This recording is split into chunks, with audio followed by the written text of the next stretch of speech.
The delivery man made just one phone call and caused the bank to go bankrupt on the spot. Only then did the manager realize that the man she had looked down on was actually the richest man in the world. It turned out the billionaire had chosen to experience life by hiding his identity and delivering takeout. That day, he came to the bank in his delivery uniform to withdraw money and happened to recognize his former college classmate, who was now the manager of this bank.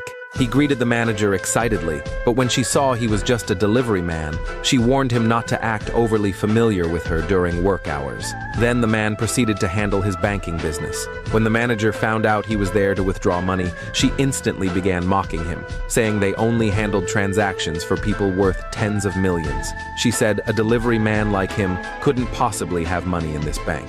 She said this as she tried to kick him out, stating flatly that this was not a place for someone like him. Hearing this, the man questioned her words. Still unaware of his real identity, the manager kept explaining, saying this wasn't just any ordinary bank.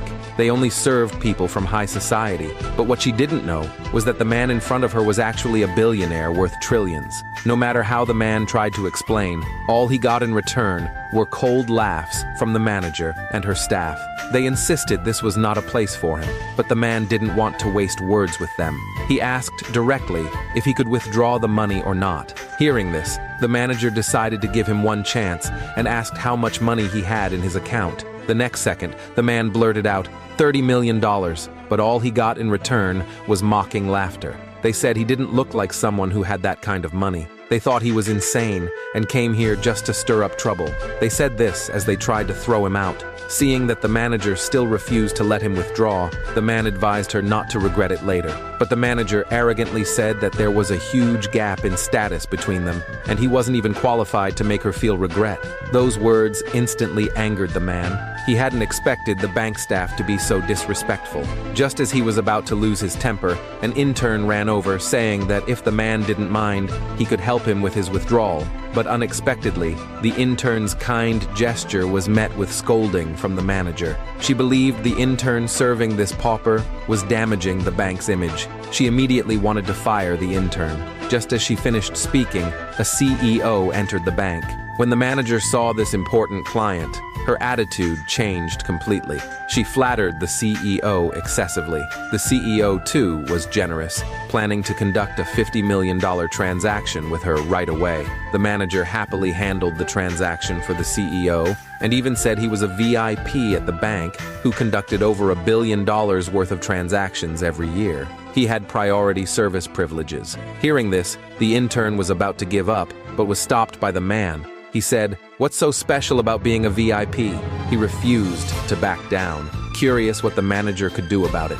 Seeing that the man wouldn't give in, she threatened that the CEO might blacklist him across the industry, but the man knew the CEO didn't have that kind of power. Seeing the man so disrespectful, the CEO stepped forward to confront him, mocking him for being a delivery guy who couldn't earn even a tenth of what he made in a lifetime. He said, "Can't help it, money makes me everyone's daddy." Then he told the man to leave immediately, saying he didn't want to dirty his sight. But just as he said that, the man slapped him across the face. That completely enraged the CEO. He couldn't believe he'd been hit by a delivery guy. He instantly threatened that the man was finished. Even the manager urged the man to kneel and apologize to the CEO, saying it might reduce the consequences. But the CEO had no intention of letting him off easily. He wanted both an apology and compensation, and said he'd send him to jail, but both of them had underestimated the man's power. He gave them 30 seconds to apologize to him or he'd shut the bank down.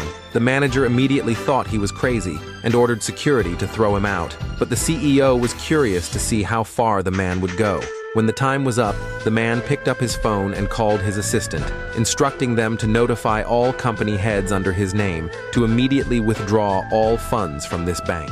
As soon as the call ended, the manager couldn't wait to mock the man, calling him a vain fraud who made up such a ridiculous lie for his pride. She didn't want to talk to him any further and ordered the security to detain him.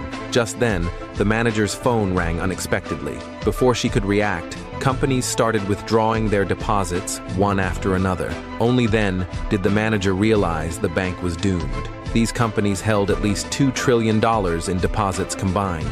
The bank simply couldn't cover that amount. Seeing this, the man asked the manager, "Do you like the gift I gave you?" But the manager refused to believe this was the man's doing. She immediately reported the incident to the bank president.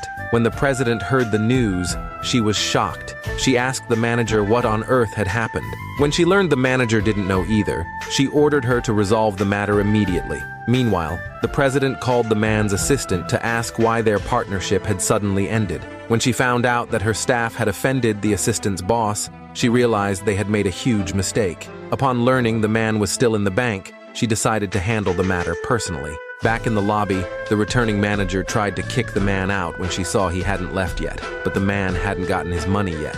Why would he leave? He then pulled out his bank card. Everyone was stunned at what they saw. How could a delivery guy have a supreme black card with a $100 million overdraft limit? So the manager guessed the card was fake, thinking he came to scam the bank. The thought enraged her. She never expected someone to dare scam her like this. She ordered security to detain him, but just then, the bank president appeared. The manager quickly explained everything that had happened. She even asked the president to call the police and have the man arrested. But before she could finish her words, the president's next move left her completely stunned.